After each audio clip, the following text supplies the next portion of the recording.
महादेव, मेरे स्वामी, आप मेरे बिना कैसे रहेंगे?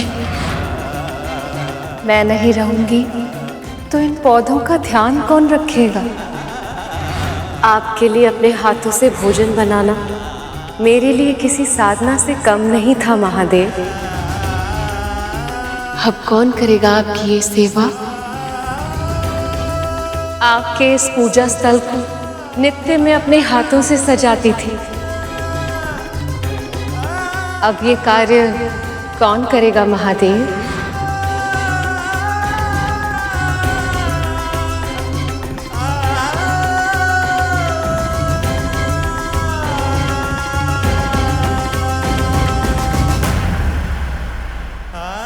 ये आपने क्या किया सती? आपने तो कहा था कि आप शीघ्र वापस लौट आएंगी,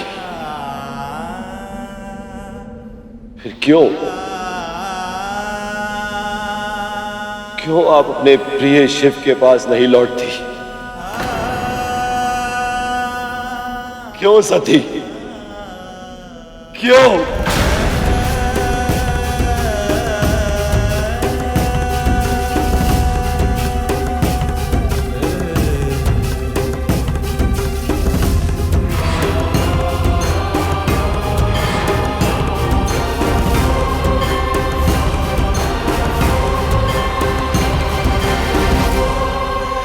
दोष दक्ष का है प्रभु, आपका इतना अपमान किया उसने,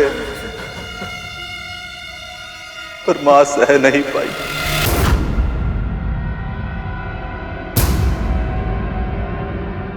हाँ प्रभु, जब उसने हमें श्राप दिया हम चुप रहे थे। जब उसने आपको श्राप दिया था हम फिर भी अपनी मर्यादा का पालन करते रहे, और अब उसने हमारी मां को छीना है प्रभु।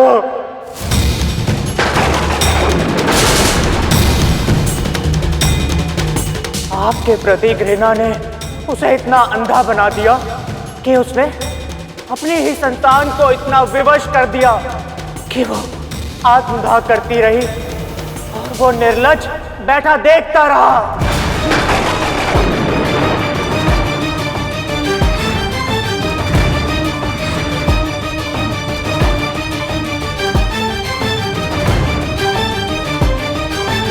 उस अपराधी के दुष्कर्मों का दंड अवश्य मिलेगा। मेरी प्रिय के अपमान का उत्तर देना होगा, इस अत्याचार का न्याय होगा, और वो करेगा मेरा रौद्र रूप।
वीरभद्र, भद्रकाली,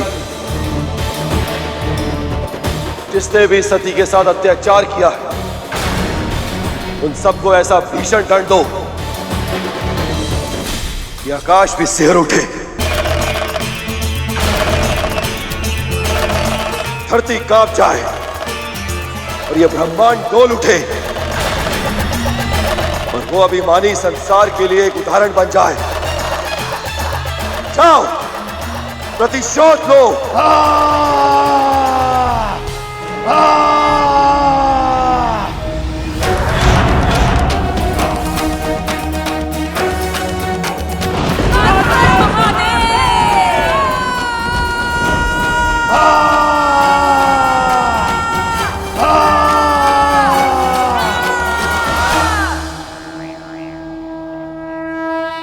परंतु माँ, मैं समझ नहीं पा रहा हूं कि महादेव तो देवी सती के जाने के बाद बहुत अधिक क्रोधित थे, तो फिर वो प्रजापति दक्ष और अन्य देवताओं को दंड देने के लिए स्वयं क्यों नहीं गए? उन्होंने अपनी जटाओं से वीरभद्र और भद्रकाली को उत्पन्न ही क्यों किया? क्योंकि महादेव की करुणा अथाह, उनके हृदय में दया का सागर लहराता है। उस भीषण मानसिक संताप की अवस्था में उन्होंने अपने कष्ट से अधिक दूसरों के कल्याण के बारे में सोचा। प्रजापति और अन्य देवता उनकी एक जटा से उत्पन्न रुद्र रूप का सामना नहीं कर पाए। ऐसे में यदि महादेव उन्हें स्वयं दंड देने के लिए तत्पर हो जाते तो विनाश का ऐसा तांडव होता कि ये समस्त संसार क्षण भर से भी कम समय में समाप्त हो जाता।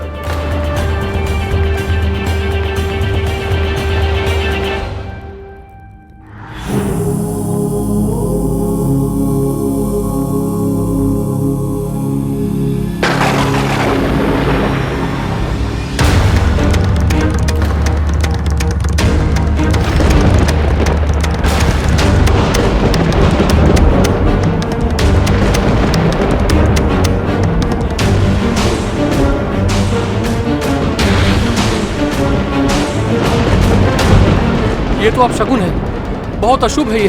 हे भगवान, अब क्या होने वाला है?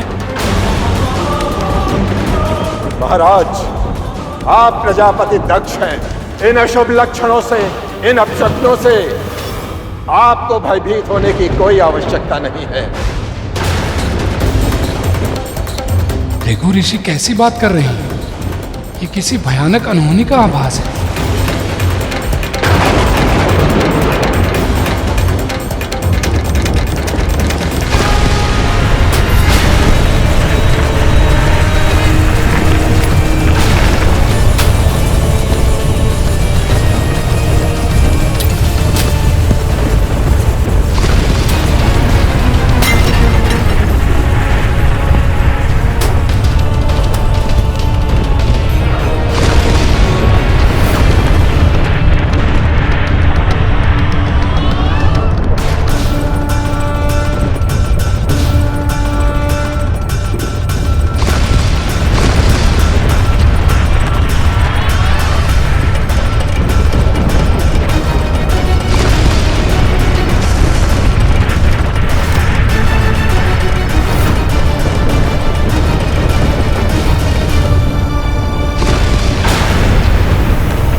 देवता और ऋषिगण भय से व्याकुल हैं। इनके भय को शांत करने का सिर्फ एक ही उपाय है।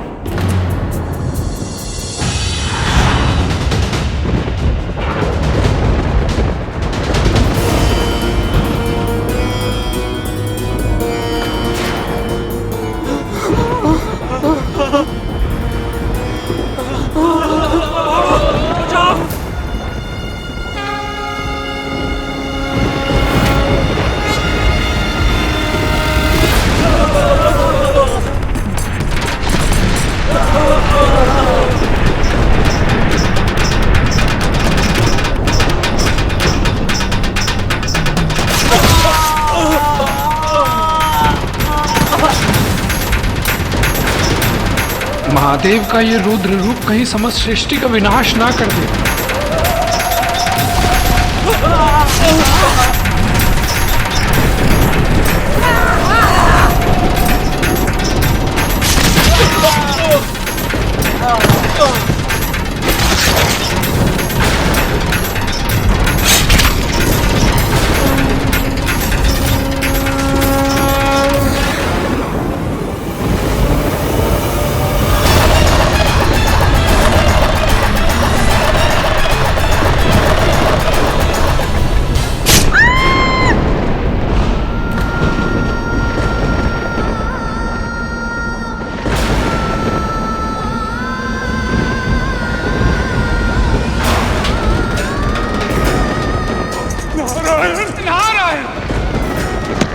देवी सरस्वती, अपने आप को ज्ञान की देवी मानती है ना आप? इस संसार के सभी प्राणियों को सही मार्ग दिखाने का उत्तरदायित्व है आपका। उसके पश्चात भी आपने इन पापियों का साथ दिया। ये अपमान पर्याप्त नहीं है, आपको इसका अधिक कड़ा दंड मिलेगा।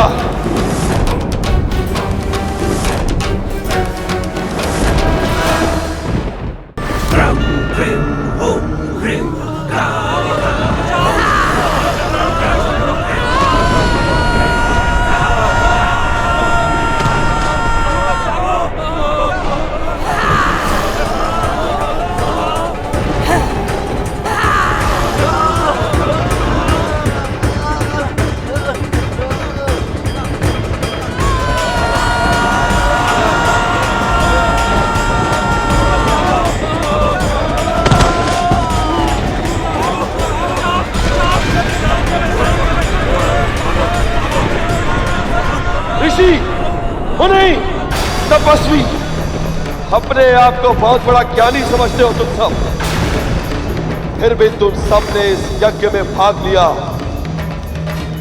नंदी अकेला था और तुम सब इतने अधिक। उस अकेले को चारों ओर से घेर कर चक्रव्यूह रचा था तुमने। अब दिखाओ अपना शौर्य। तोड़ सको तो तोड़ो हमारा चक्रव्यूह।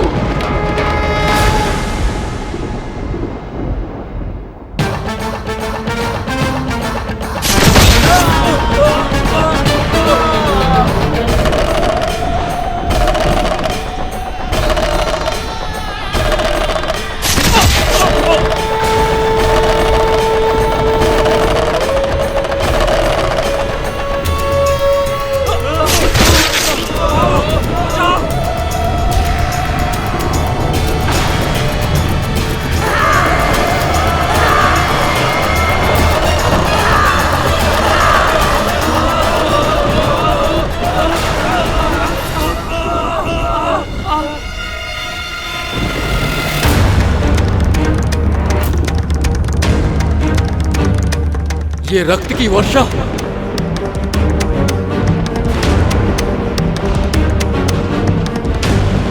ये वातावरण इतना भयावह कैसे हो गया?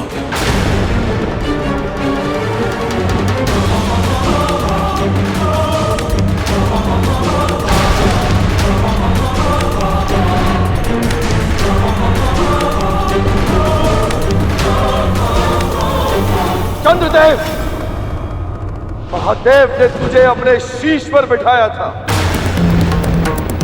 इतना बड़ा सम्मान दिया था, और तूने क्या किया? महादेव का हृदय छल्ली कर दिया।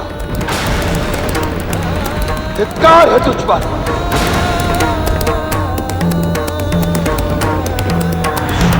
कहां भाग रहे हैं यज्ञदेव? जब महादेव के बिना यज्ञ कर रहे थे तब भय नहीं लगा था आपको? अब विलंब हो गया, आपको अपनी आहुति देनी पड़ेगी।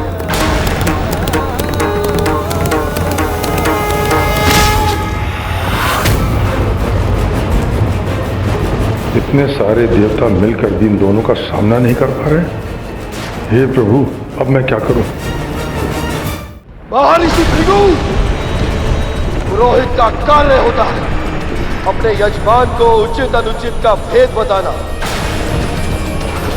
पर जो अधर्म करने के लिए उकसाए, महादेव के अपमान पर मौन हो जाए, वो पुरोहित नहीं पापी होता है, पापी।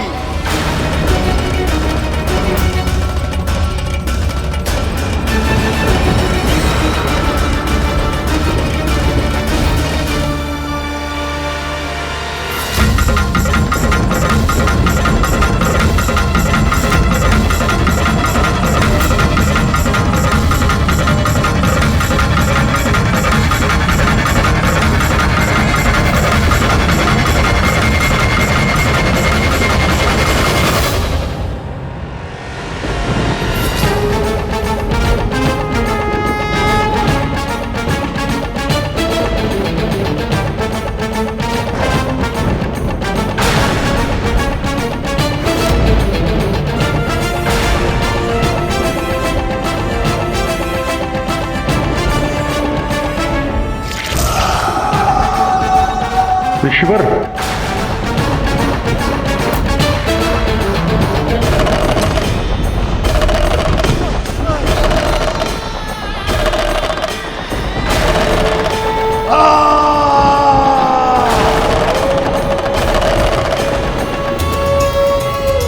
शिवद्रोही को दसों दिशाएं मिलकर भी आश्रय नहीं दे सकती दक्ष।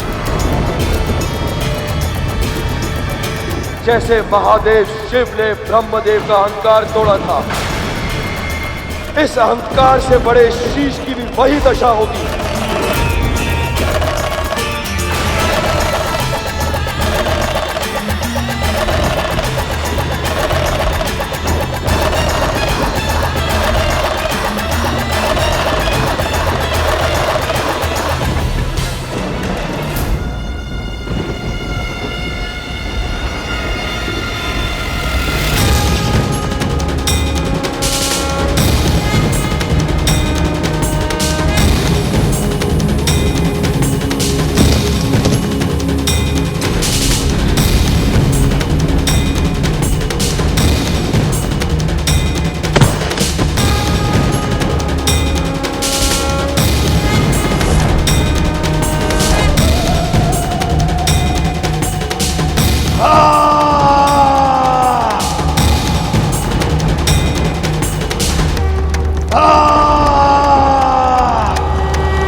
दक्ष के शीश को भस्म करने के बाद भी वीरभद्र का क्रोध शांत नहीं हुआ। उनकी चित्कार सुन के ही भद्रकाली समझ गई, यदि शीघ्र उन्हें वहां से नहीं ले जाया गया तो उनका रौद्र रूप और भी भयंकर हो जाएगा। अब तब वो उन्हें लेकर गोदावरी नदी के किनारे आ गई और उस बहते हुए जल में उन दोनों ने अपने रक्त रंजित अस्त्रों को धोए। उन अस्त्रों ने इतना रक्त पिया था कि उनके स्वच्छ होते होते ऐसा लगने लगा जैसे वह जल की नदी नहीं, रक्त की नदी बह रही है। ये देखकर भद्रकाली तो शांत हो गई, पर वीरभद्र नदी के उस लाल रंग को देखकर और भी उग्र होने लगे। यदि वीरभद्र जी को शीघ्र ही शांत नहीं कराया गया तो उनके प्रकोप से सृष्टि का विनाश निश्चित है। वीरभद्र,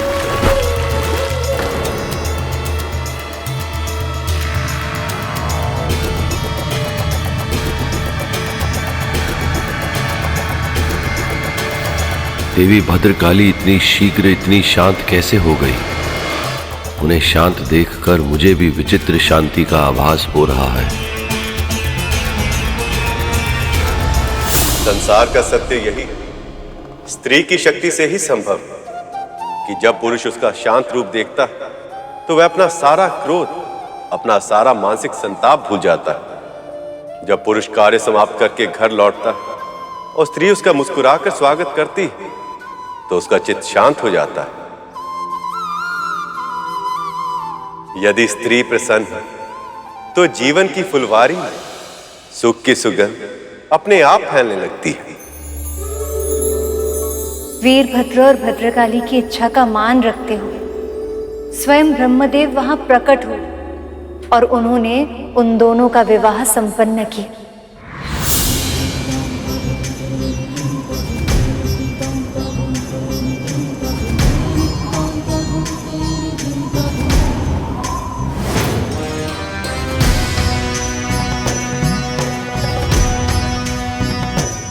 क्या आप मुझसे विवाह करेंगी देवी?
गोदावरी के इस मनोरम तट पर,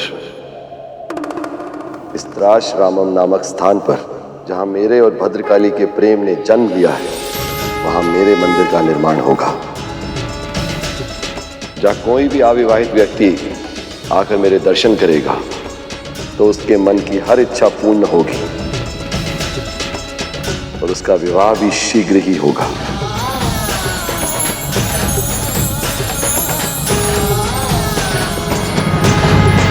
शिव का आंशिक रूप तो शांत हो गया, पर शिव देवी सती के बिना अभी भी अकेला और अधूरा महसूस कर रहे थे।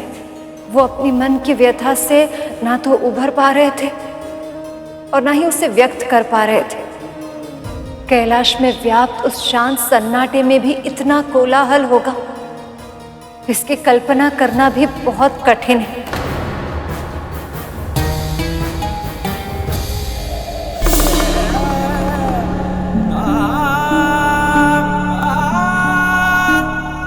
आप मेरे जीवन के अभिन्न अंग है महादेव। अब मैं भी आपके जीवन का अभिन्न अंग बनना चाहती हूँ। मेरे होते हुए आप कभी अकेली नहीं हैं सती। मैं आपके साथ जाने के लिए हट नहीं करूँगी। आप मुझे भी मत रोकिए। मैं सदा के लिए थोड़ी ना जा रही हूँ मेरे भोले बाबा। यज्ञ समाप्त होते ही वापस लौट आऊंगी।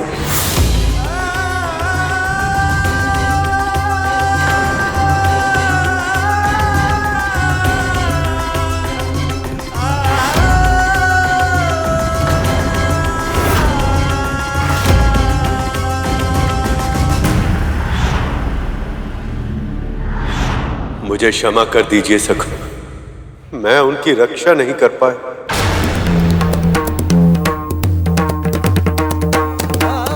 आपको सदैव सच्चे और योग्य प्राणियों का साथ देना चाहिए। जब स्वयं सरस्वती अयोग्य व्यक्तियों का साथ देने लगे, उन पे कृपा करने लगे, तो इस संसार का हित नहीं हो सकता। ऐसे में नाक कटना अनिवार्य ही है।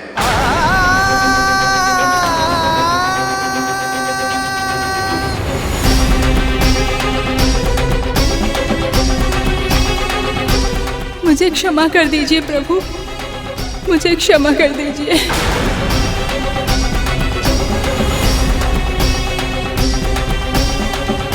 आपने मुझे अपने शीश पर स्थान दिया और मैंने माता सती का अपमान होते देखकर भी कुछ नहीं किया।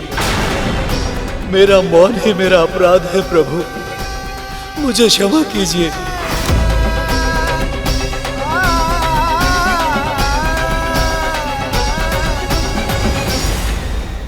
जब भगवान स्वयं किसी को उच्च स्थान दे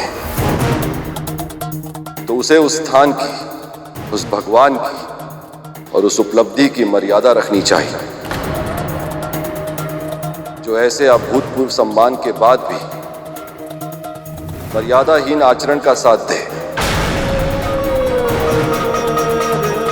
उसका पतन तो निश्चित है चंद्रदेव। मुझसे बहुत बड़ा अपराध हुआ है प्रभु, अब बस एक ही विनती है, दया कीजिए, मुझे क्षमा कर दीजिए प्रभु। हे महादेव, सभी देवताओं को अपनी भूल का आभास हो चुका है। ये लज्जित है, क्षमा प्रार्थी है और आपकी कृपा के आकांक्षी है। हमें क्षमा कर दे सकते, हमें क्षमा कर दीजिए प्रभु।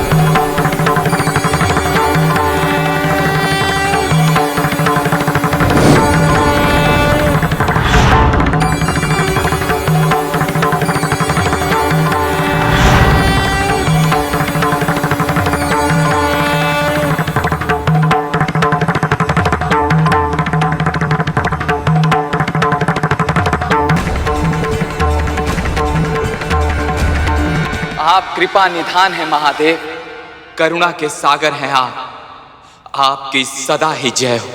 आपकी सदा ही जय हो, आपकी सदा ही जय हो, आपकी सदा ही जय हो।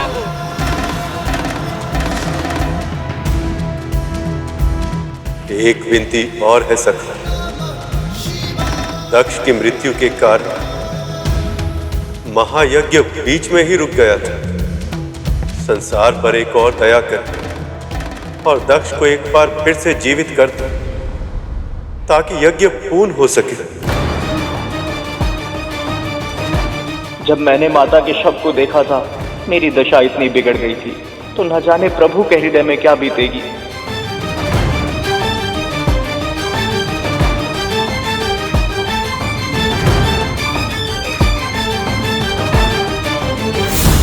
परंतु प्रभु आप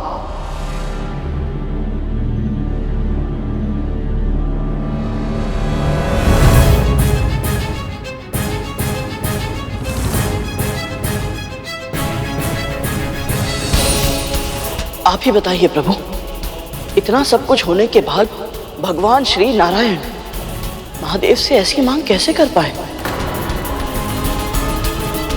ये तो ऐसे ही हुआ ना, जैसे कोई किसी के हृदय में खंजर खोप दे और फिर उसे अंदर तक और अधिक मरोड़ दे। हमारे भोले बाबा भोले हैं, करुणामयी, परंतु इसका अर्थ ये तो नहीं कि वो उनमें कोई भावना नहीं है। अभी तो महादेव ने देवी सती के अंतिम दर्शन भी नहीं किए थे।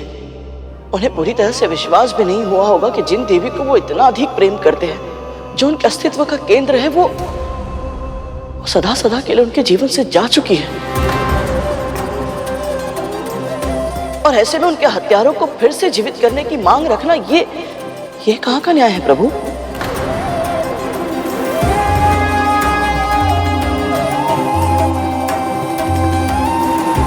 हम मानवों और महादेव के बीच यही अंतर है। जब हमारे साथ कुछ बुरा होता है तो हम हमारे अतिरिक्त किसी और के बारे में सोच ही नहीं पाते, पर महादेव वो तो परम पिता है, और पिता चाहे कितने भी दुख में क्यों न जूझ रहे, पर सबसे पहले वो अपने संतानों के हित के बारे में विचार करते। महादेव ने भी ऐसा ही किया।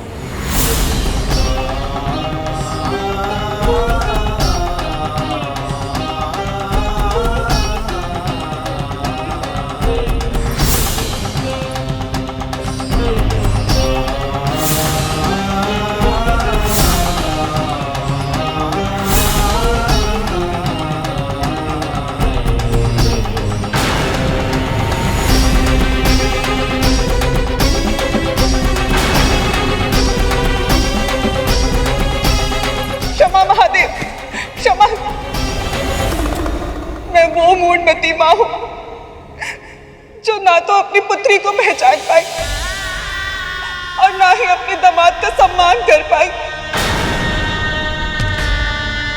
मैं माँ होने का कर्तव्य नहीं निभा पाई और आज इस अपराध का बहुत कड़ा दंड मिला है मुझे।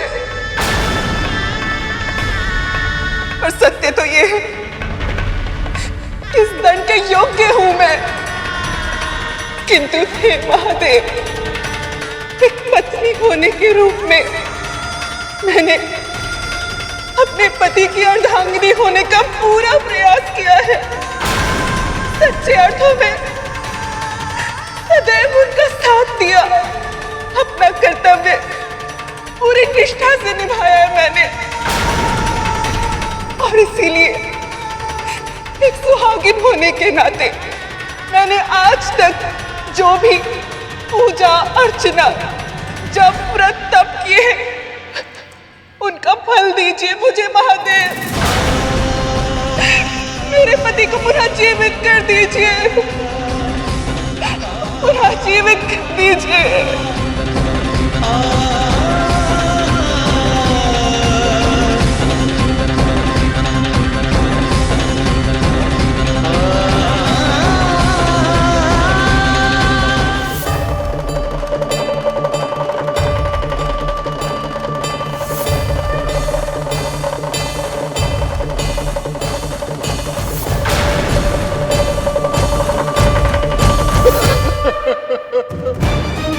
महादेव, हमें क्षमा कर दीजिए, क्षमा कर दीजिए हमें महादेव।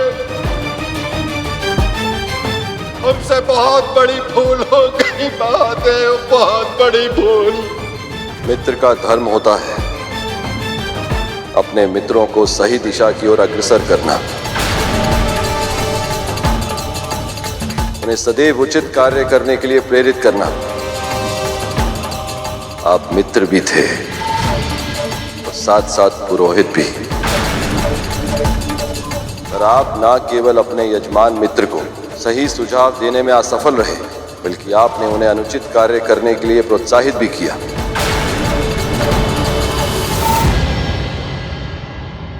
उसी का दंड मिला है आपको महर्षि।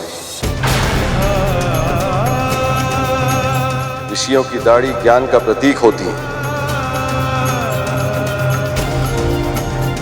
आपके अपराध के कारण आप वो भी गवा बैठे।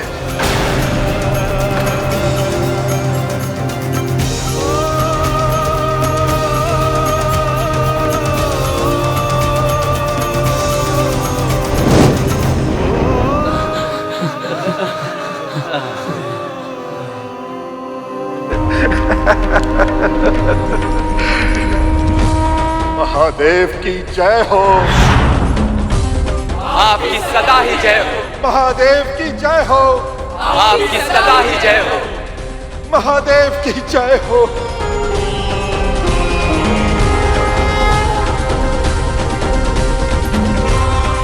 महादेव, सती सदैव कहती थी आपका हृदय बहुत विशाल है, साधारण व्यक्तियों से भिन्न है आप, करुणा का सागर है। मेरी प्रार्थना है आपसे, जो हुआ उसे भूलकर इन्हें प्राण दान दे, इन्हें पुनः जीवित कर दीजिए महादेव, पुनः जीवित कर दीजिए। आपके पति का शीश भस्म हुआ है और सृष्टि के नियमों के अनुसार मैं उस शीश को फिर से उत्पन्न नहीं कर सकता। आपके कारण ही सती को सबसे पहले मेरा ज्ञान हुआ। अनजाने में ही सही, मुझे खोजने में, मुझे जानने में आपने उनकी सहायता भी की थी। इसलिए मैं आपका ऋणी हूं देवी, और ये ऋण मैं आपके पति के प्राण लौटाकर चुकाऊंगा।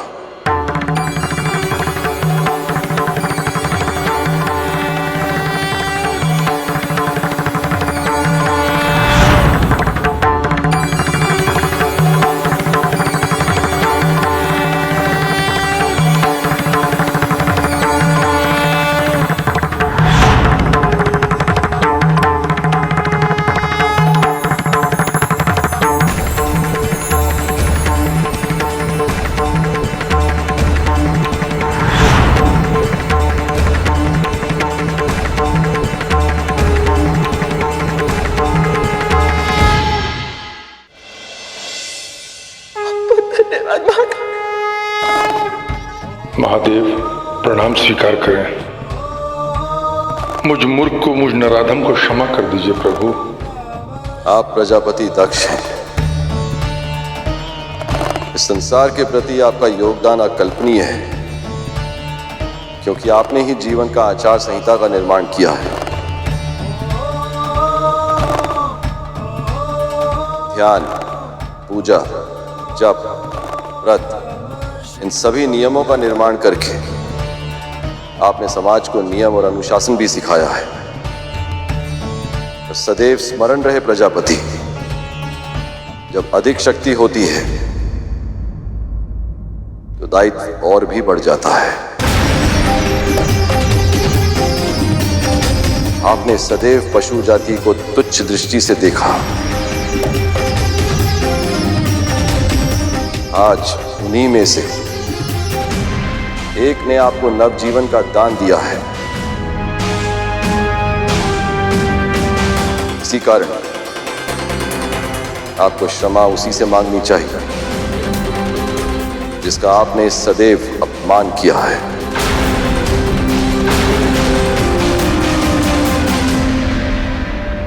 नंदी, श्रृंगी, आप सभी का दोषी हूं मैं, और अब सच्चे हृदय से आप सबसे क्षमा मांगता हूं। कृपया मेरा अपराध क्षमा कर दीजिए।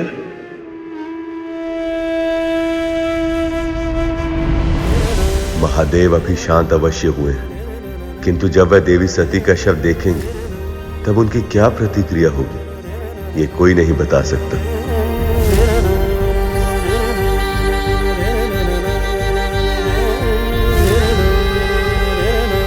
यदि देवी सती के शव को देखकर पुनः महादेव का क्रोध जागृत हो तो इस सृष्टि के महाविनाश को रोकना असंभव हो जाएगा। साथी,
सती।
सत्य तो ये है महादेव कि आपके बिना मेरा मन नहीं लगता।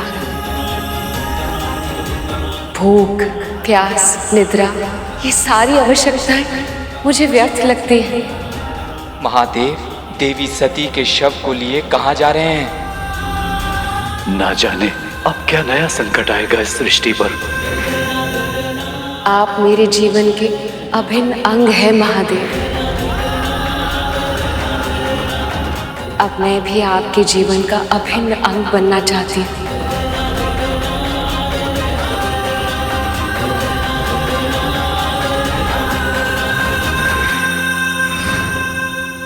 पर बहन, एक बात समझ नहीं आई, जब भोले बाबा ने सबको ठीक कर दिया तो फिर सती को काहे ठीक ना किया?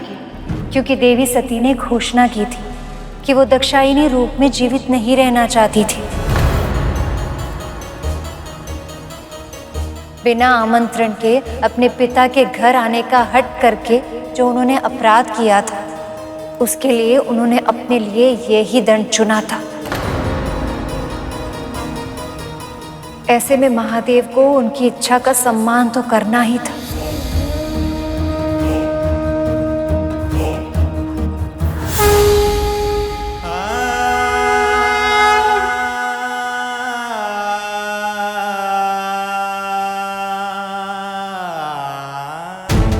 महादेव कहाँ जा रहे हैं देवराज?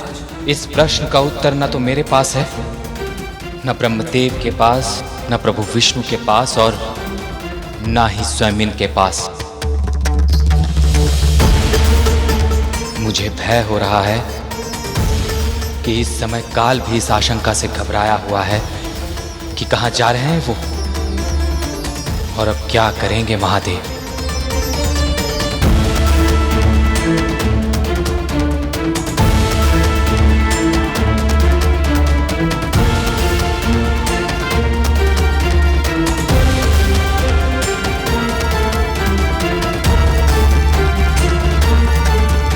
अब तक मैंने केवल अर्पण किया है, पर अब स्वयं को समर्पण करना चाहती हूँ। मैं आपको अपना पति परमेश्वर मान चुकी हूँ महादेव। क्या आप भी मुझे अपनी अर्धांगिनी के रूप में स्वीकार करेंगे? ये वरमाला केवल और केवल महादेव के गले में सुशोभित होगी। मेरी प्रेम की शक्ति महादेव को यहाँ तक लेकर आएगी। मेरे होते हुए आप कभी अकेली नहीं हैं सती। आप मेरा ही भाग हैं और मैं आपका।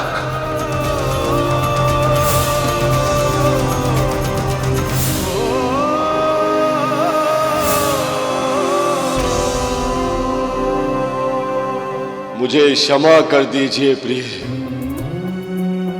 मैं आपके प्राणों की रक्षा करने में विफल रहा और अब इतना विलंब हो चुका है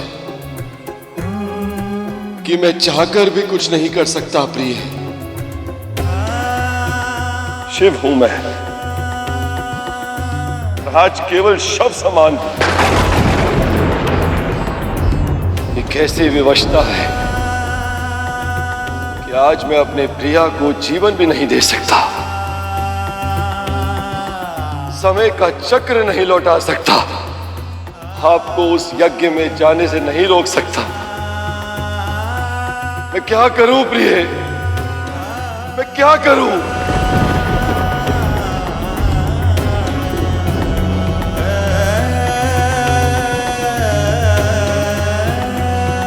महादेव, मेरे स्वामी, आप मेरे बिना कैसे रहेंगे? अब कौन करेगा आपकी ये सेवा?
देवी सती से विरह के वियोग में महादेव कितने वर्षों से तांडव नृत्य करके अपना दुख प्रकट कर रहे हैं।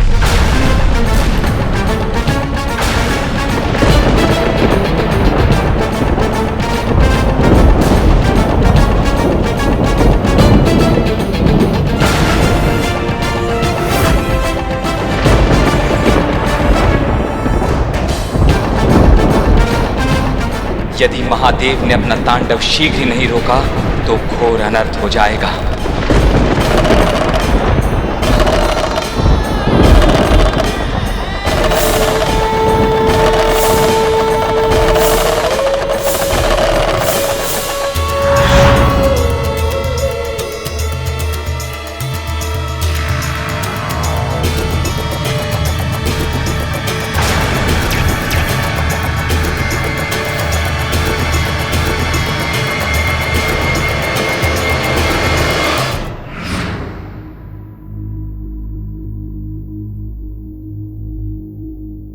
महादेव के तांडव नृत्य के माध्यम से उनके मन की उस व्यथा को कथा के रूप में कह रहा था, जो वो स्वयं अपने शब्दों में कहने के लिए असमर्थ थे। सदैव स्थिर और अनासक्त रहने वाले महादेव भी देवी सती के जाने के बाद जैसे अपना संतुलन ही खो बैठे। कई वर्षों तक वे बिना रुके तांडव करते ही रहे।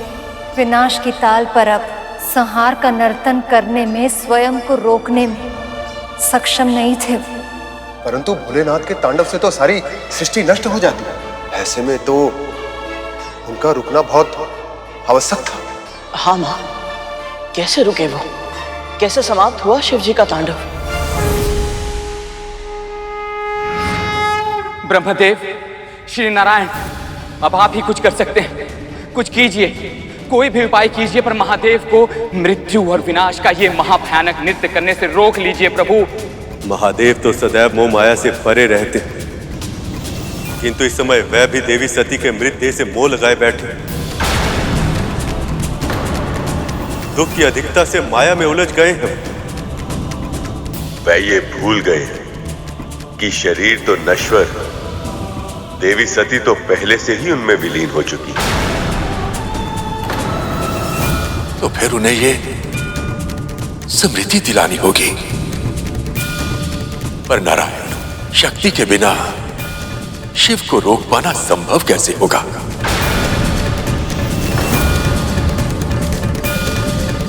हे नारायण, अब तो आप ही से आशा है। आप ही हैं जो इस समस्या का समाधान निकाल सकते हैं।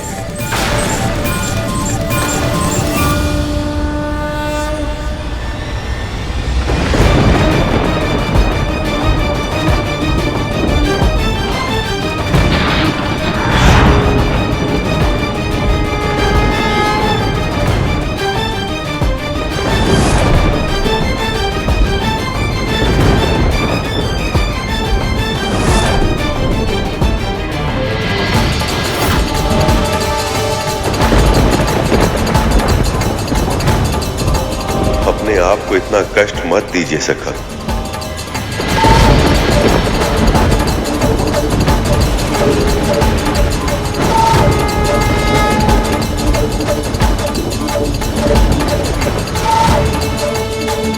हे सखा, मुझे क्षमा करिए। इस सृष्टि की सुरक्षा के लिए मुझे ये करना पड़ रहा। इसके सिवा मेरे समक्ष और कोई विकल्प नहीं।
मुझे क्षमा कर दें महादेव।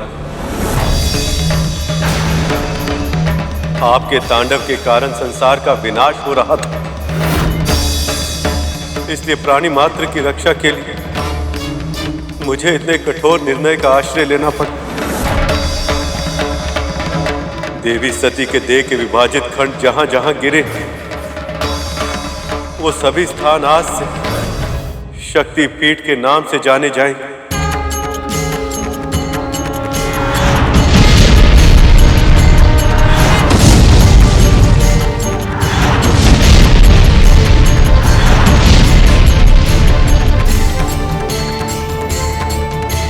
अनंत काल तक वहां भक्त देवी का पूजन करेंगे,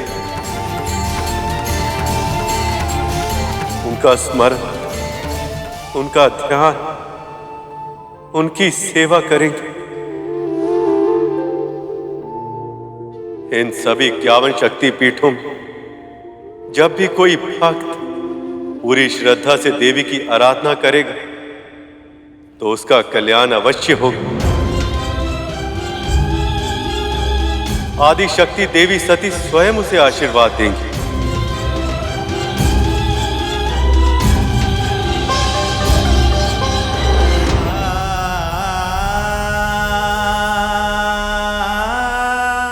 हमारा साथ बस इतना ही था महादेव। आपकी छवि को अपने हृदय में बसाकर आपसे विदा ले रही हूँ। हो सके तो मुझे क्षमा कर दीजिएगा। देवी सती के देह के अनेक भागों में बट जाने के बाद उनका तांडव तो रुक गया था, पर शिव फिर से सामान्य नहीं हो पाया। संसार से विरक्त होकर वो गहन समाधि में लीन हो गए।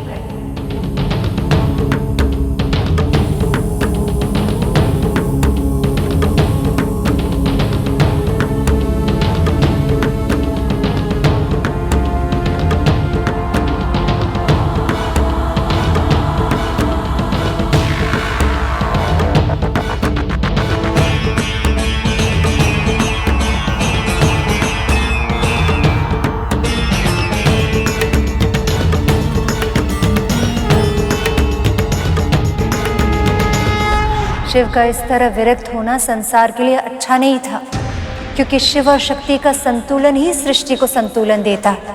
जब वो दोनों एक दूसरे से दूर हो गए तो सृष्टि शक्ति विहीन हो जाती है, पाप बढ़ने लगता है, बुराई प्रकट होने लगती है और विनाश निश्चित हो जाता है। इस बार भी शिव और शक्ति के अलग होने का परिणाम शीघ्र ही दिखने लगा। असुरों को फिर से उभरने का अवसर मिलने लगा। ऐसा ही एक महाशक्ति असुर था, तारकासुर। अन्य असुरों की तरह उसने भी वरदान की शक्ति पाने के लिए ब्रह्मदेव की भीषण तपस्या की।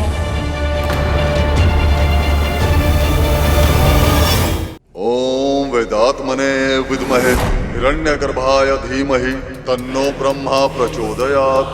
ओम वेदात्मने विद्महे हिरण्यगर्भाय धीमहि तन्नो ब्रह्मा प्रचोदयात्।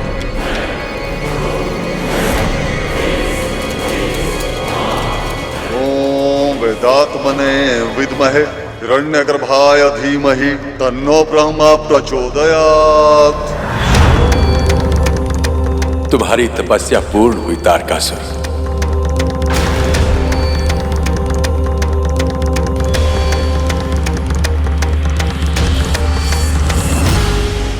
प्रणाम ब्रह्मदेव।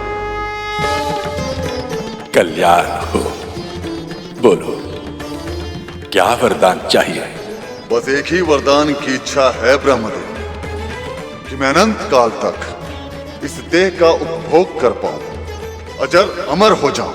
असंभव है ये जो तुम मांग रहे हो। इस पूरी सृष्टि में इस वरदान को प्राप्त कर पाना किसी के लिए भी संभव नहीं है। अमरता का वरदान छोड़कर कोई और वर मांग लो। फिर आप मुझे ये वरदान दीजिए ब्रह्मदेव, कि मेरी मृत्यु केवल उसी के द्वारा संभव हो पाए जिसका जन्म स्वयं महादेव शिव शंकर से हुआ हो।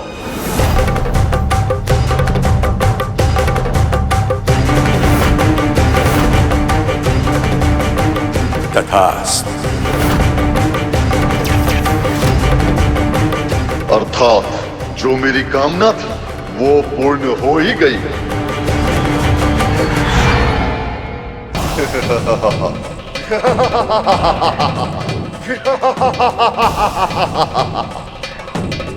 ना चाहते हुए भी आपने मुझे अमर बना ही दिया ब्रह्मदेव। शिव शंकर की पत्नी भस्म हो चुकी है और शिव संसार से विरक्त होकर गहन समाधि में जा चुके हैं।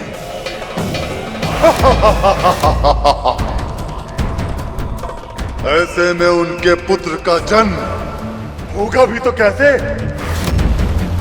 और जो जन्म ही नहीं लेगा वो मुझे मारेगा कैसे?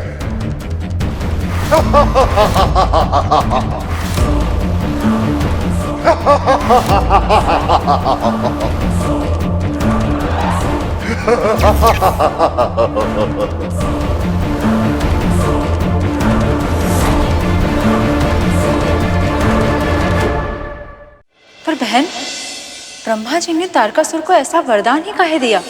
हाँ, हम भी यही सोच रहे हैं भैया जी कि ऐसा वरदान देने की आवश्यकता ही क्या थी। हाँ प्रभु, उन्होंने तारकासुर को मना क्यों नहीं किया? क्योंकि भगवान भी भक्ति की शक्ति से बंधे हुए होते हैं। ब्रह्मदेव को भी तपस्या के नियम का पालन तो करना ही था।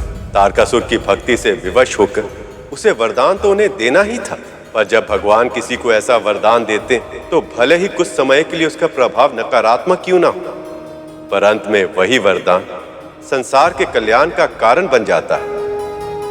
और यहाँ भी ऐसा ही हुआ। ब्रह्मदेव से आशीर्वाद लेकर तारकासुर भी दुष्टता की सभी सीमाएं पार कर रहा था और पूरे संसार में अपना वर्चस्व फैला रहा था। सभी देवगण उसके अत्याचार से परेशान थे।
रक्षा रक्षा कीजिए ब्रह्मदेव, रक्षा कीजिए नारायण। तारकासुर का उत्पात बहुत बढ़ गया है प्रभु।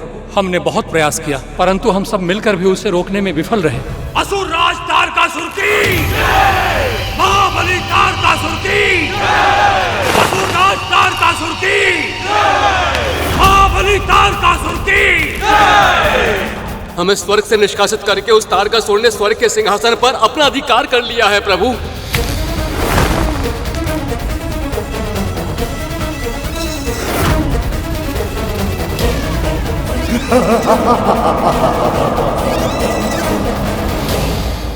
ब्रह्मदेव, आपने उसे ऐसा वरदान दिया है जिससे वो लगभग अमर हो चुका है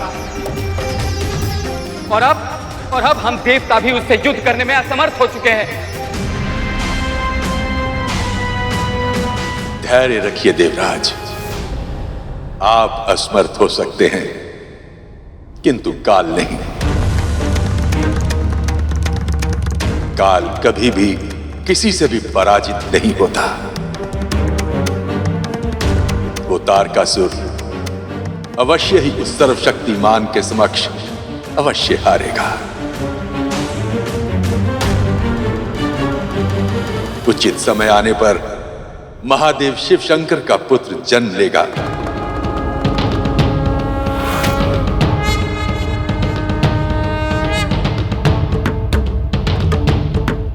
और तारकासुर का अंत अवश्य करेगा। पर यह कैसे संभव है ब्रह्मदेव?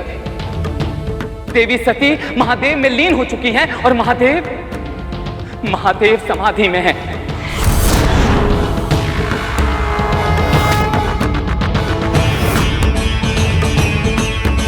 ऐसे में कौन उन्हें सक्रिय करेगा? किसमें सामर्थ्य है कि उनके हृदय की कोमल भावनाओं को फिर से जागृत कर पाए? आदि शक्ति सर्वसमर्थ है देवराज।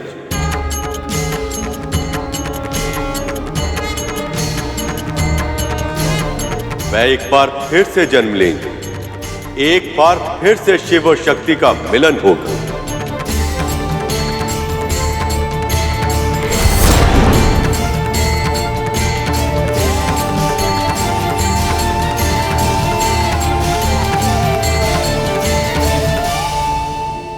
पहाड़ों के राजा हिमवंत और उनकी पत्नी महारानी मैना की पुत्री के रूप में श्री माता फिर से प्रकट होंगी।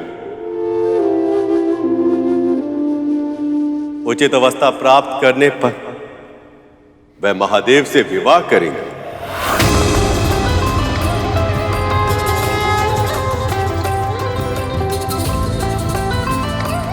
आपको जानकर सुखद आश्चर्य होगा कि महाराज हिमवंत और महारानी मैना पहले से ही श्री माता का व्रत आरंभ कर चुके हैं। तारकासुर अपने शक्ति के आवेश में ये भूल चुका था कि उसके अंत का कारण शीघ्र ही जन्म लेने वाला है।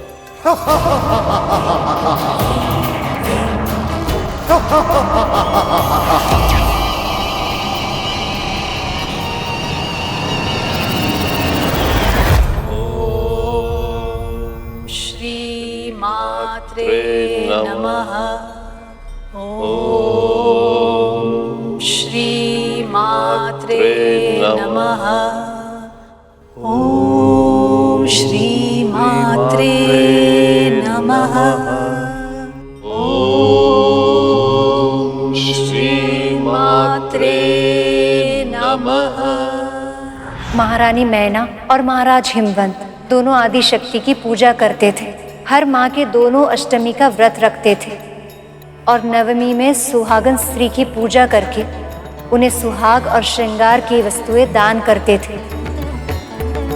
इसे सुवासिनी पूजा कहा जाता है और जो भी दंपत्ति इस पूजा को पूरे मनोयोग से करती है उनके घर कन्या रूप में श्री माता आदि लक्ष्मी स्वयं जन्म लेती।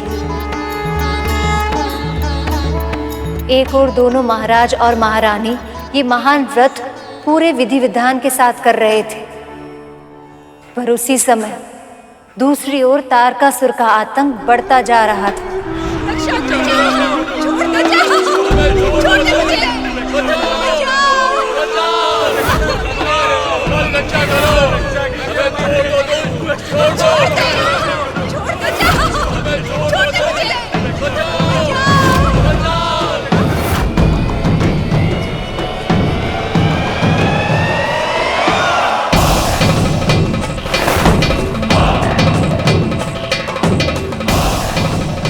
ना जाने श्री माता कब प्रसन्न होगी, कब उनका जन्म होगा, कब महादेव से उनका मिलन होगा और कब वो उन्हें विरक्त की अवस्था से बाहर लाएंगे। कब उनके पुत्र का जन्म होगा और कब होगा इस दुष्ट अत्याचारी तारकासुर का अंत।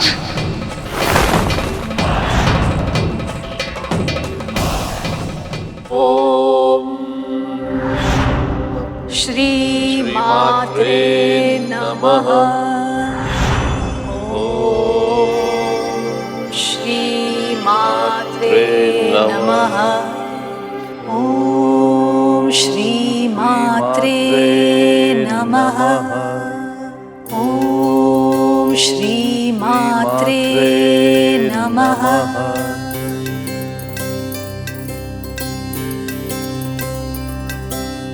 बड़े प्रयत्न और भक्ति के बाद मां आदिशक्ति ने मैना देवी और महाराज हिमवंत को दर्शन दिया।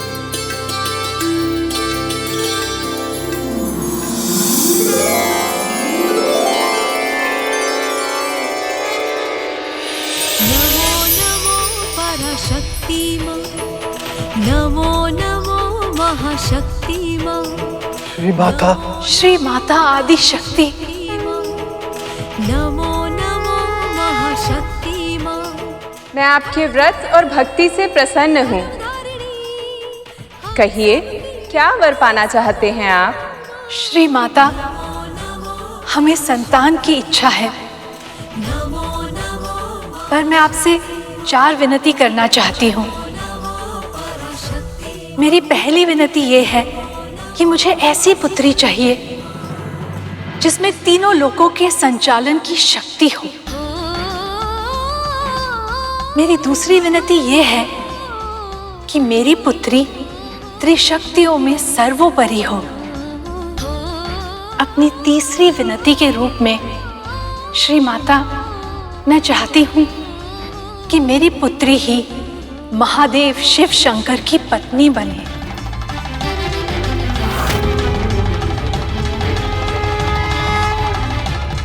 अर्थात आप दोनों मुझे ही अपनी पुत्री के रूप में प्राप्त करना चाहते हैं। हाँ माता, हमारी यही इच्छा है।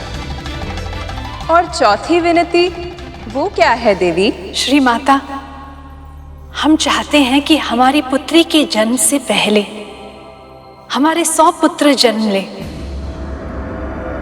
ताकि हमारी पुत्री के जन्म के बाद उसे 100 भाइयों का स्नेह मिल सके।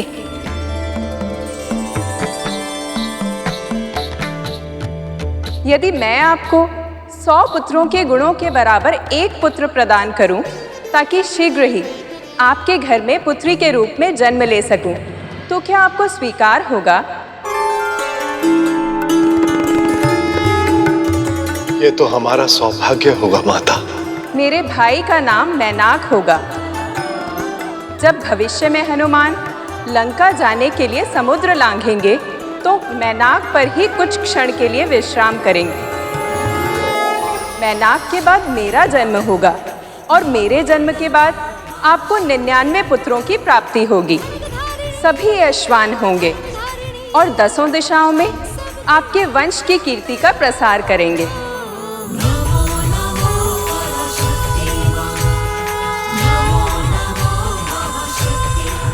इस प्रकार आदिशक्ति के वरदान के फल स्वरूप महारानी मैना के घर मैनाक का जन्म हुआ और फिर शीघ्र ही आदिशक्ति के जन्म का समय भी आ गया।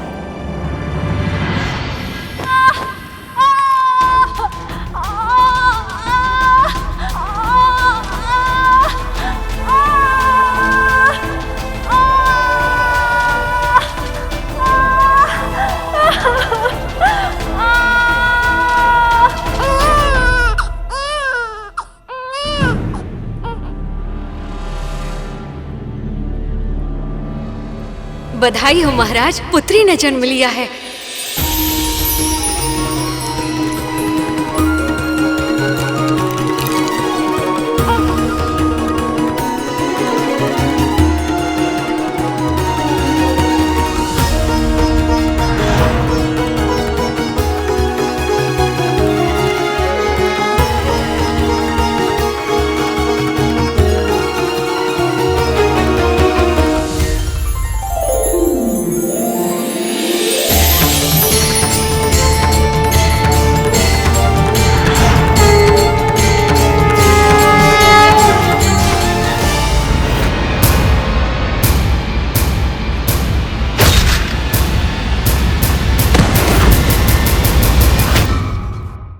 चैत्र माह की शुक्ल पक्ष की नवमी तिथि को मध्य रात्रि में मृगशीरा नक्षत्र में श्री माता का जन्म हुआ।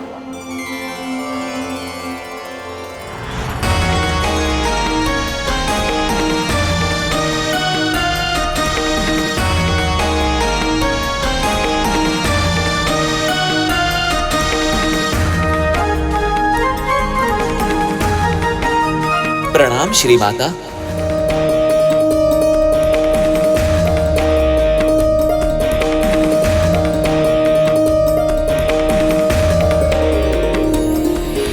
आपकी पुत्री श्याम वर्ण की है, इसलिए इन्हें काली के नाम से पुकारा जाएगा।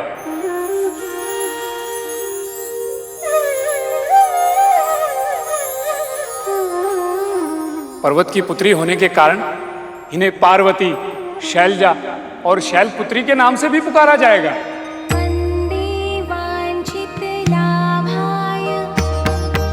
बड़ी होकर एक निश्चित आयु प्राप्त करने के पश्चात जग पिता महादेव शिव शंकर की अर्धांगिनी बनेंगी।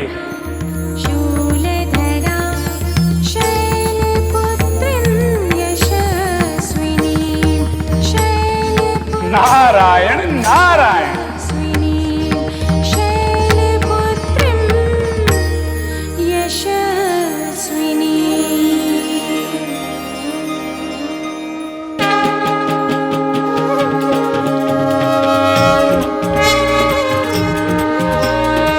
मैं धन्य हो गया श्री माता, धन्य हो गया। माँ शैलपुत्री की जय, माँ शैलपुत्री की जय, माँ शैलपुत्री की जय, शैलपुत्री की जय, शैलपुत्री की जय। महाराज हिमवंत और महारानी मैना ने पुत्री के जन्म के लिए बहुत अधिक प्रार्थना की थी और इसीलिए उन्हें माँ ललिता के अवतार के माता पिता बनने का सौभाग्य प्राप्त हुआ। और सत्य तो ये है कि जब किसी साधारण दंपत्ति को भी कन्या रत्न की प्राप्ति होती है तो उसमें भी श्री माता का अंश होता है।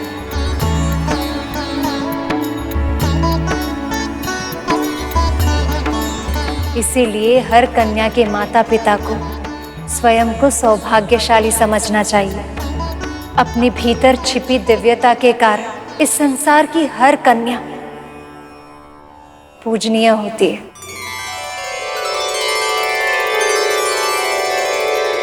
जो प्राणी किसी कन्या का पालन पोषण प्रेम से करता है तो उसके सभी वंशजों को कई वर्षों तक अधिक से अधिक आशीर्वाद प्राप्त होता है।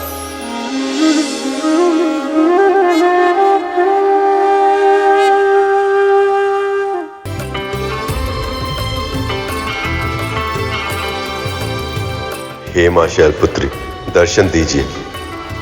दर्शन दीजिए माँ। हे माँ शैलपुत्री, मुझे दर्शन देकर मुझे आशीर्वाद दीजिए माँ, कि मैं शीघ्र ही अपने प्रभु का वाहन बनकर उनकी सेवा कर पाऊं।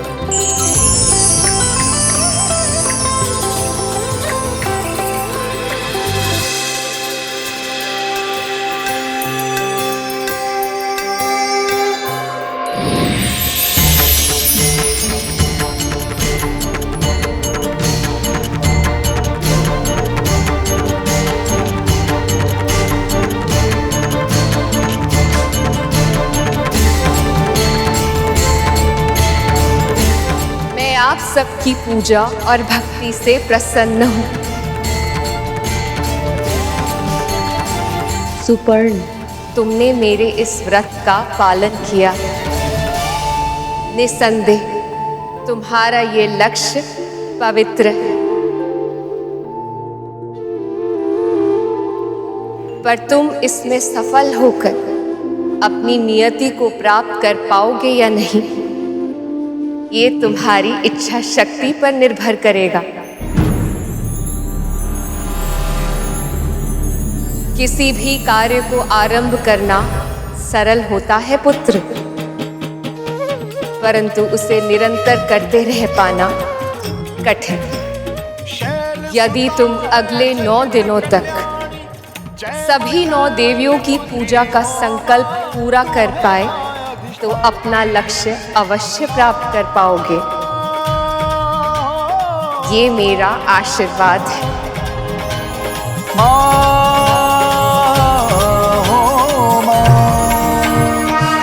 जब से हमारा पुत्र चला गया है, हमारा भक्ति से विश्वास ही उड़ गया था और पुत्र को वापस पाने की आशा भी हम खो चुके थे।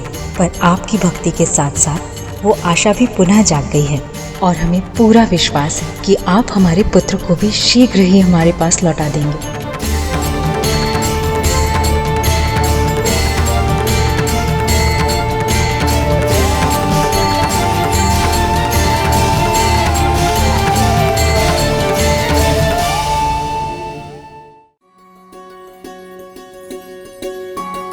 ये लीजिए माँ।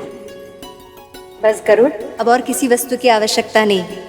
जानते हो गरुड़, व्रत में ना कंदमूल जैसे लौकी, शकरकंद और शिंगाड़े के आटे से बना हुआ अन्न, ऐसा हल्का फुल्का भोजन किया जाता है, और वो भी दूध के साथ। प्रभु, प्रभु आपने कष्ट क्यों किया? मुझे आदेश देते थे, मैं ले आता। यदि तुम ले आते तो मैं गौ सेवा के सुख से वंचित रह जाता। नहीं गरुड़, गौ माता को अपने हाथों से सहलाकर उन्हें पुचकार कर उनकी आज्ञा लेकर दूध धोने में जो आनंद आता है, किस अवसर को मैं अपने हाथ से जाने दूं, ये मेरे लिए संभव ही नहीं है। कृष्ण अवतार में लिए हुए सुख की स्मृति अभी भी आपकी आंखों में दिखाई देती है प्रभु। गरुड़, व्रत के अनुष्ठान के अनुसार स्वयं भोजन करने से पहले सभी को खिलाना होता है। अब एक बार भोजन हो जाए तो सबसे पहले मैं गृहस्वामी और गृहस्वामिनी को देकर आऊं। आज तो हमें बहुत आनंद आया। बहुत समय बाद माँ की कथा सुनी हमने। पूरे 12 वर्ष हो गए जी।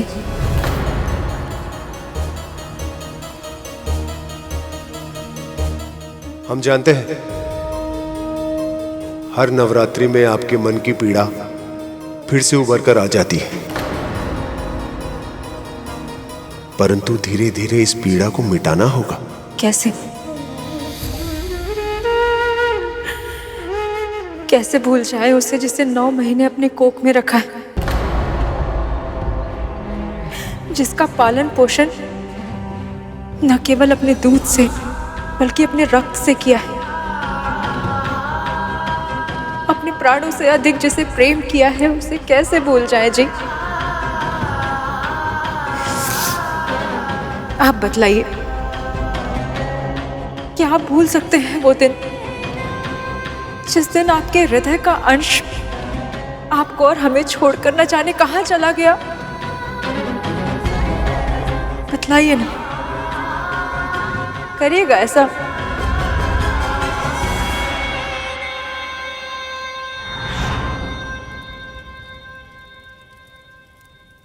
माँ, हमें शीघ्र भोजन दीजिए ना, हमको बहुत भूख लगी है। फिर से रसोई में बिना पैर धोए आ गए। कितनी बार मना किए हैं हम आपको? हाँ, हर चीज में मना करती रहती है। बिना पाँव धोए रसोई में ना आए, हलवाई से लेकर मिठाई ना खाए, सूर्यास्त के बाद घर से बाहर ना निकले। केवल आप ही हमें रोक टोक करती रहती है। बावला हो गए आप। आपको कितनी बार समझाया हमने, आप अपनी माँ से इस प्रकार बात ना किया कीजिए। समझ नहीं आती आपको? यदि माँ आपको किसी काम के लिए मना करती है तो आपके भले के लिए ही करती होगी ना। हम अब बड़े हो चुके हैं, आप दोनों हमेशा मुझे डांटते रहते हैं। आपको ये बात समझ में नहीं आती है क्या कि हम अपना भला बुरा समझने के सक्षम हो गए हैं? ठीक है, हमको भी नहीं रहना यहाँ पर। अरे पुत्र, रुकिए, कहाँ जा रहे हैं? कम से कम भोजन तो करके जाइए। डांट खा ली है और भूख नहीं है। हर बात पे रोक टोक करती हैं, डांटती फटकारती है और फिर प्रेम करने का स्वांग भी करती है। आप बहुत बुरी माँ हैं। मैंने आपसे बुरी माँ आज तक नहीं देखी। चुप!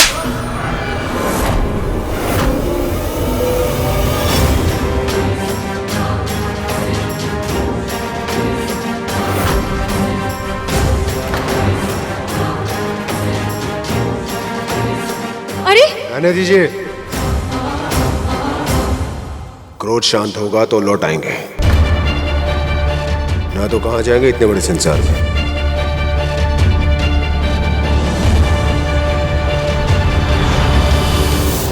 हम भी ना जानते थे कि ना कभी उनका क्रोध शांत होगा और ना कभी वो वापस आएंगे। लीजिए, आप हमें संभलने के लिए कह रहे थे और आप स्वयं ही।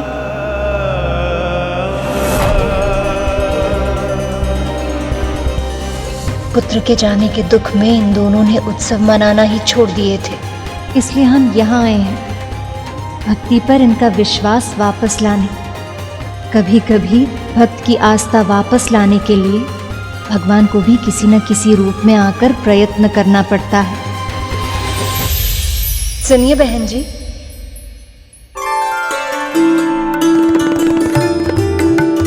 अरे बहन जी आप, वो क्या है ना, हम आप दोनों के लिए प्रसाद लेकर आए थे। ये लीजिए। इस सब की क्या आवश्यकता थी? अरे आवश्यकता तो हमारी थी, जिन्हें आप लोगों ने इतनी सरलता से पूरी कर दी। ये तो केवल स्नेह है।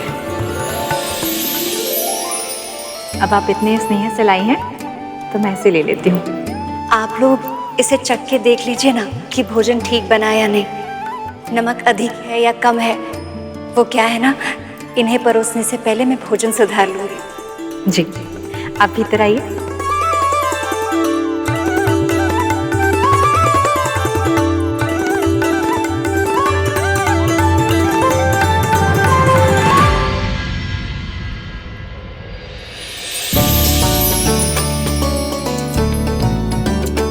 सचमुच बहन जी, प्रसाद तो बहुत स्वादिष्ट बनाई हैं आप, माँ भगवती की कृपा से। धन्यवाद। आज नींद बहुत अच्छी आएगी। आप दोनों अपनी चिंता माँ पर छोड़ दीजिए, मैं चलती हूँ।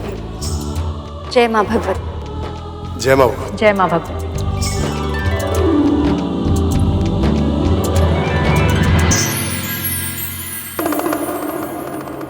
मूषक जी, प्रसाद तो केवल बहाना था, मामी श्री के शास्त्री जी के घर जाने का उद्देश्य तो उनके दुखों का कारण जानना था, ताकि वो उनकी सहायता कर सकें। और इसी उद्देश्य से मामा श्री और मामी श्री उन्हें नव दुर्गा की कथा सुना रहे हैं, ताकि उनके सारे दुख दूर हो सकें।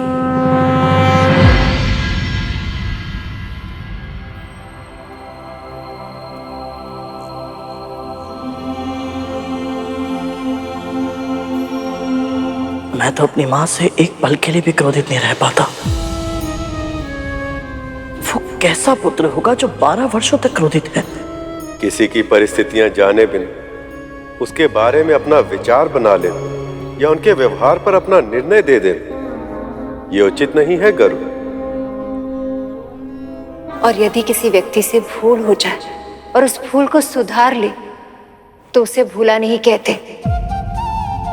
और मुझे पूर्ण विश्वास है श्री माता इस दंपत्ति को कथा सुनने का पुण्य अवश्य देंगी।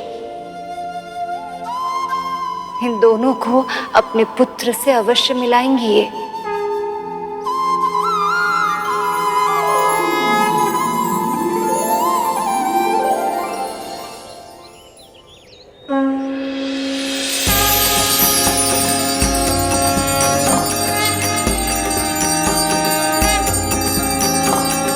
अभी तक नहीं आए वो।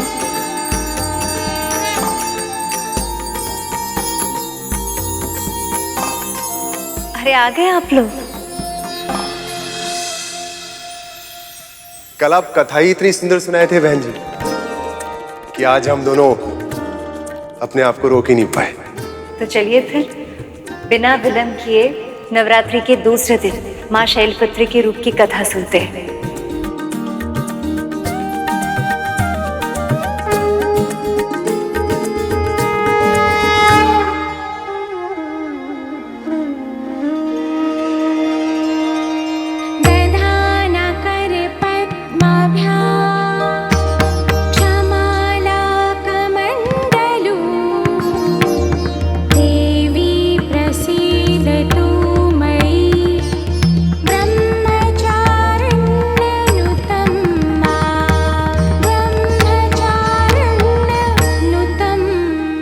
का अर्थ होता है वेद तत्व तपो ब्रह्म, अर्थात वेद तत्व और तप ही ब्रह्म है।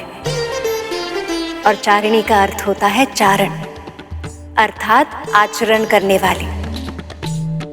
इस प्रकार ब्रह्मचारिणी का अर्थ हुआ तप का आचरण करने वाली। देवी का ये रूप पूर्ण ज्योतिर्मय है और अत्यंत भव्य। इनके इस रूप के दाएं हाथ में जप की माला है और बाएं हाथ में कमंडल। माँ, देवी माँ का ये रूप कैसे उजागर हुआ, इसके बारे में विस्तार में बताइए ना। समय के साथ साथ महाराज हिमवंत और महारानी मैना की पुत्री काली चंद्रमा की कलाओं की तरह खिलती जा रही थी और देखते ही देखते वो बड़ी हो गई। महारानी मैना और महाराज हिमवंत ने शैलपुत्री को बाल्यावस्था से ही अच्छे संस्कार दिए थे, जिनके कारण उनका स्वभाव सुशील हो गया था।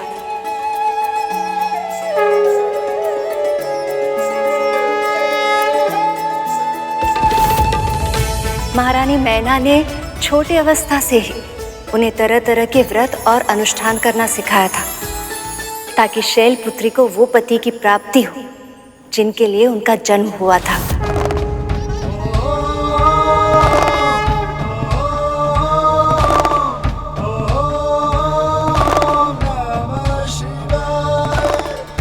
उसी समय तारकासुर के बढ़ते हुए आतंक के कारण सभी देवता भी महादेव शिव और शैलपुत्री के मिलन के लिए आतुर थे।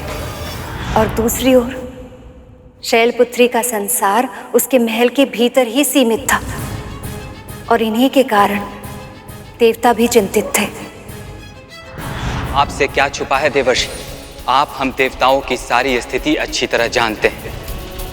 हमारी सारी आशाएं महादेव के पुत्र पर निर्भर है, पर जब तक वो और शैलपुत्री एक दूसरे से भेंट नहीं करेंगे तब तक महादेव सक्रिय कैसे होंगे, और यदि सक्रिय नहीं हुए तो उनमें प्रेम कैसे होगा, उनका परिणय कैसे होगा। और फिर उन्हें पुत्र कब प्राप्त होगा? कुछ कीजिए महामुनि, उनका मिलन शीघ्र कराने के लिए कोई तो उपाय निकालिए मुनिवर। मैं आपकी दशा समझ रहा हूँ देवराज, मैं पूरा प्रयास करूंगा। नारायण नारायण।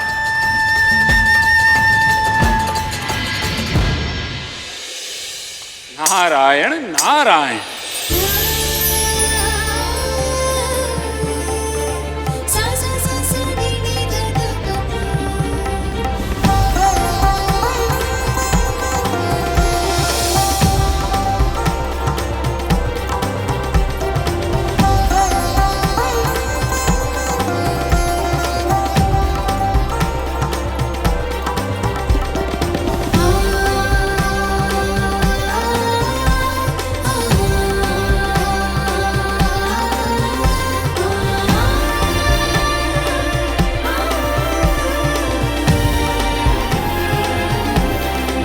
साक्षात शिव प्रिय मां सती का रूप, अर्थात ये संसार फिर से एक बार शिव और शक्ति का मिलन देखने वाला है।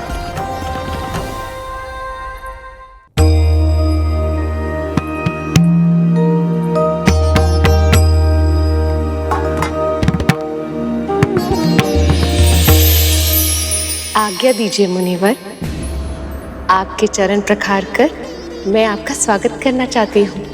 ये क्या कर रही हैं देवी आप? मैं तो एक साधारण मुनि हूँ। आप तो महामुनि हैं, मैं तो केवल साधारण सी कन्या हूँ। आपको ज्ञात नहीं है देवी कि आप स्वयं महाशक्ति का रूप हो। आपका आदर सत्कार करके मुझे आनंद भी मिलेगा और आशीर्वाद भी। आज्ञा दीजिए मुनिवर।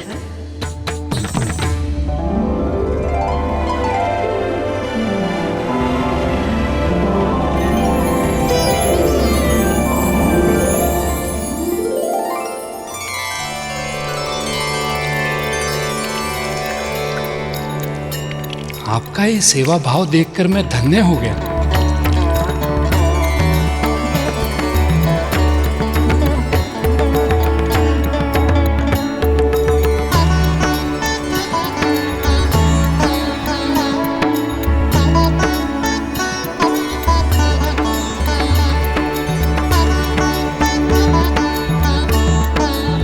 आइए मुनिवर। मैं तो ये भी नहीं जानता कि आप मुझे आशीर्वाद दे रही हैं या फिर मेरी कामना को फलीभूत होने की शक्ति प्रदान करके पूरे जगत को आशीर्वाद दे रही हैं।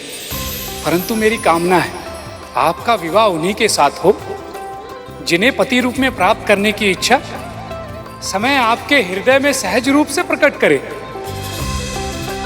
जिनके लिए आपके हृदय में भाव अपने आप उत्पन्न हो। नारायण नारायण। आइए मुनिवर।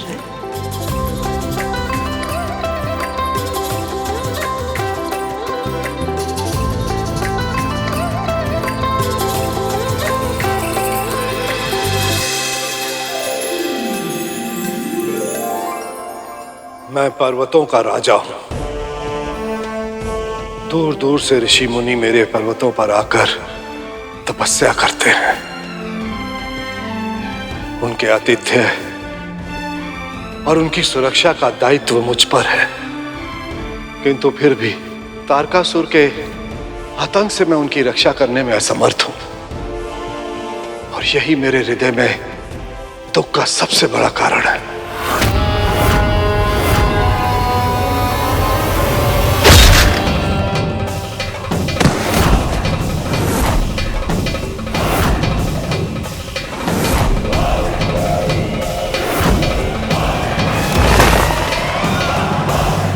तारकासुर ने तो उदंडता की सारी सीमाएं पार कर दी थी प्रभु।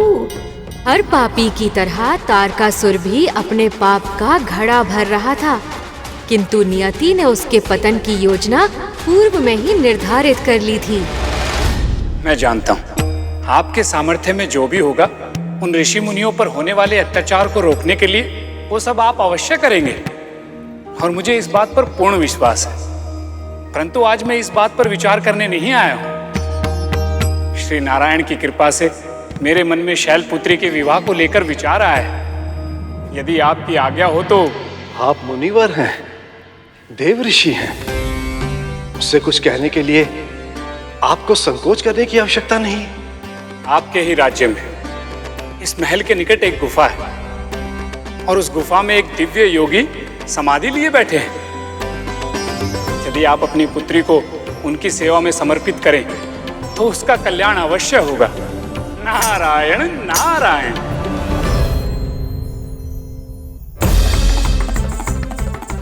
नारद के सुझावों के पश्चात संसार की सबसे सुंदर मिलन का आरंभ हो गया है। देवी सती के आत्मदहन के पश्चात शिव और पार्वती के मिलन को देखने हेतु समस्त संसार उत्सुक है। फूल जैसी कोमल है वो, आज तक एक पल के लिए भी कभी मुझसे दूर नहीं रही है। संसार की विषमताओं को भी नहीं समझती है वो। और आप अभी से इस अल्प अवस्था में ही किसी सन्यासी की सेवा के लिए निर्जन गुफा में भेजने को तैयार हो गए उसे।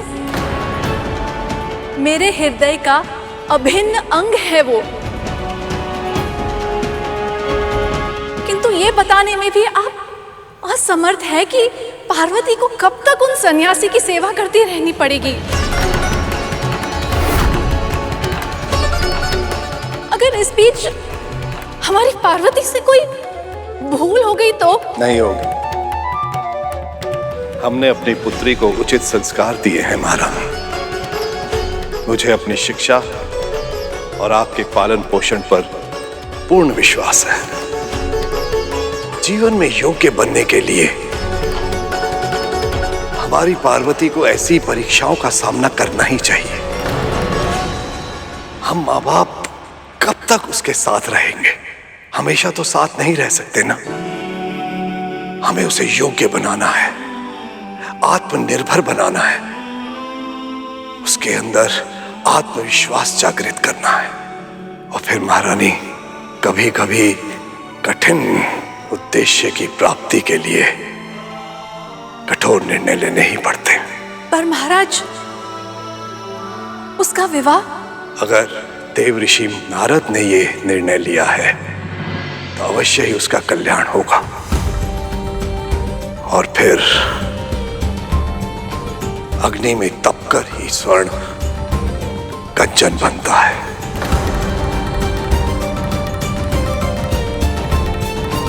इस ऋषि की सेवा करने से अवश्य मेरी पुत्री का भी उत्थान होगा और उसकी शादी शीघ्र ही शिव जी से हो जाएगी। इस कथा के आरंभ होने की प्रतीक्षा मैं भी आतुरता से कर रहा था। मेरे माता पिता के मिलन तथा तारकासुर के वध की कथा अति रोचक है मूषक जी। आपको भी अत्यधिक आनंद आएगा इस कथा को सुनने में। और इस कथा में गरुड़ के लिए भी एक अति महत्वपूर्ण सीख छिपी है, जो उसे मामा श्री का वाहन बनने में उसकी सहायता करेगी।